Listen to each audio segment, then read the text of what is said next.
राज्यात कोरोनाची दुसरी लाट ओसरत असताना कोरोनाचा नवा व्हेरियंट डेल्टा प्लसने डोकेवर काढले आहे।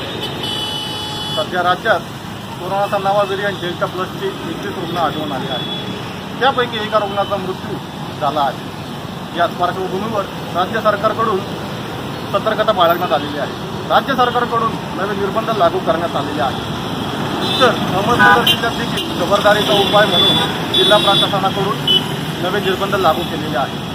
यामध्ये नेमके कोणते निर्बंध लागू केलेले आहेत ते आपण पाहणार आहोत। अहमदनगर जिल्ह्यात सोमवार ते शुक्रवार सकाळी 7 ते दुपारी 4 वाजेपर्यंत सर्व आस्थापने सुरू राहणार आहेत। त्याचबरोबर शनिवार आणि रविवारी अत्यावश्यक सेवा वगळता सर्वच आस्थापने बंद राहणार आहेत। तर जिल्ह्यातील सर्व हॉटेल्स, बार आणि रेस्टॉरंट दुपारी 4 वाजेपर्यंत सुरू असणार आहे। त्यानंतर शनिवार आणि रविवारी हॉटेल्स आणि रेस्टॉरंटला पार्सलची सुविधा परवानगी देण्यात आलेली आहे। जिल्ह्यात विवाह समारंभांना फक्त 50 जणांची उपस्थितीसाठी परवानगी देण्यात आलेली आहे। तर अंत्यविधीसाठी फक्त 20 जणांनाच परवानगी असणार आहे। दरम्यान कोरोनाच्या नव्या व्हेरियंटच्या वाढत्या पार्श्वभूमीवर जिल्हा प्रशासनाकडून खबरदारीचा उपाय म्हणून हा निर्णय घेण्यात आलेला आहे। तर नागरिकांनी खबरदारी बाळगण्याचे आवाहन जिल्हा प्रशासनाकडून करण्यात आलेले आहे। Amol Bhingardive, let's talk Marathi, Ahmednagar.